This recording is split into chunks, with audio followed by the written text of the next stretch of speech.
नवरात्रि के 7वें दिन दुर्गा माँ के कालरात्रि रूप की पूजा की जाती है। यहाँ पर काल का अर्थ मृत्यु से है, जबकि रात्रि का अर्थ अंधकार अथवा अज्ञानता से है।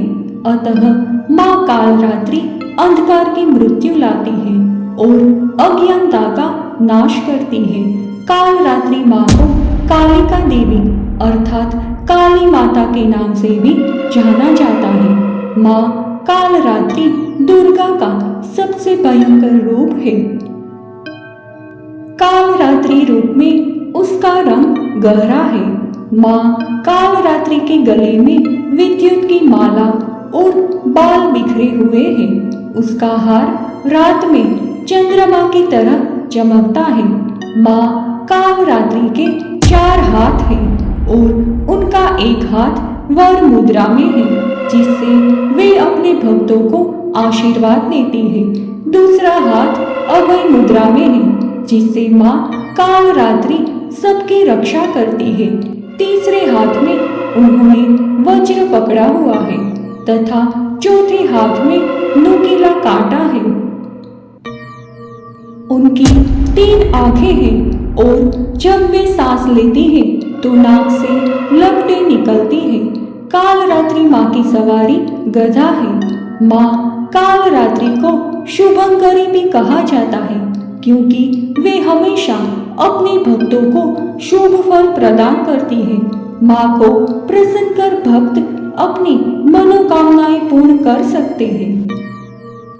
जिस व्यक्ति का अपने क्रोध पर वश ना हो, वे माँ कालरात्रि की पूजा करके अपने क्रोध पर विजय प्राप्त कर सकते हैं। नवरात्रि का 7वां दिन तांत्रिक क्रिया की साधना करने वाले लोगों के लिए बेहद महत्वपूर्ण है। इस दिन तंत्र साधना करने वाले साधक आधी रात में देवी की तांत्रिक विधि से पूजा करते हैं। इस दिन माँ की आंखें खुलती हैं। कुंडलिनी जागरण के लिए जो साधक साधना में लगे होते हैं, वे महासप्तमी के दिन सहस्त्रसार चक्र का भेदन करते हैं। सहस्त्रसार चक्र सिर के शिखर पर स्थित है।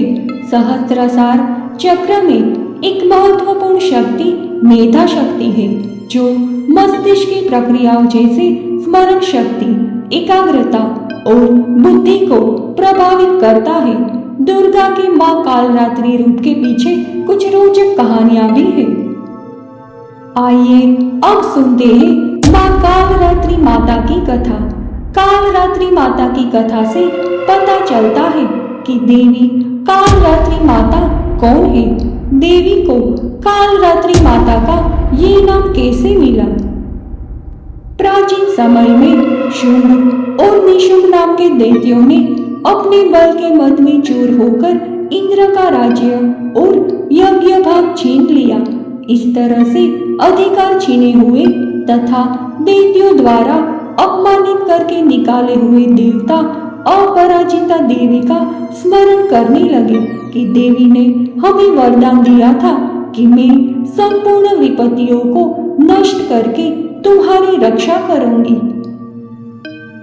ऐसा विचार कर सब देवता हिमालय पर्वत पर चले गए और देवी भगवती की स्तुति करने लगे। जब देवता स्तुति कर रहे थे, तब उसी समय पार्वती माँ गंगा में स्नान करने के लिए आई। तब उनके शरीर से प्रकट होकर शिव देवी बोली, शुंभ दैत्यों द्वारा स्वर्ग से निकाले हुए और निशुंभ से हारे हुए ये देवता मेरी ही स्तुति कर रहे हैं। तब माँ पार्वती के शरीर से अंबिका निकली और पार्वती ने अंबिका को दैत्यों के संहार के लिए भेजा। युद्ध के मैदान में शुंभ और निशुंभ ने राक्षसों चंड और मुंड को भेजा। अंबिका देवी ने चंड और मुंड से लड़ने के लिए काली देवी का निर्माण किया। तब काली माता ने दोनों राक्षसों चंड और मुंड को मार दिया और इस तरह उन्हें चामुंडा के रूप में जाना जाने लगा। चंड और मुंड के संहार के बाद शुंभ और निशुंभ ने रक्त बीज को भेजा। रक्त बीज एक अति पराक्रमी राक्षस था, जिसे ब्रह्मा जी से वरदान मिला हुआ था कि जैसे ही उसके रक्त की एक बूंद जमीन पर गिरेगी, वे बूंद एक बीज के रूप में काम करेंगी, जिससे रक्त बीज जैसा पराक्रमी दानव पैदा हो जाएगा। युद्ध क्षेत्र में रक्त बीज का रक्त गिरते ही वहां पर बहुत सारे रक्त बीज उत्पन्न हो गए, जिससे देवताओं का भय और अधिक बढ़ गया। देवताओं को अत्यंत भयभीत देखकर चंडिका ने काली से कहा, हे चामुंडे, अपने मुख को बड़ा करो और रक्त बिंदुओं से उत्पन्न हुए महाअसुरों को तुम अपने मुख में भक्षण करो। इस प्रकार रक्त बिंदुओं द्वारा उत्पन्न हुए महादैत्यों का भक्षण करती हुई तुम रणभूमि में विचरण करो। रक्त क्षीण होने से ये दैत्य नष्ट हो जाएंगे। तुम्हारे भक्षण के कारण अन्य दैत्य प्रकट नहीं होंगे।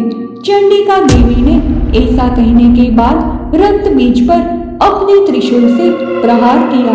रक्त बीज के शरीर से बहुत सा रक्त बहने लगा और इसके गिरने के साथ ही काली देवी ने उसे अपने मुख में ले लिया। काली माँ के मुख से उस रक्त से जो असुर उत्पन्न हुए उनका माँ ने भक्षण कर लिया और रक्त को पीती गई। उसके बाद देवी ने रक्त बीज को वज्र, बाण, खड्ग आदि से मार डाला। माँ कालरात्रि आदि शक्ति का ही एक रूप है, जो दुष्टों का नाश करती है और क्रूरता को समाप्त कर देती है।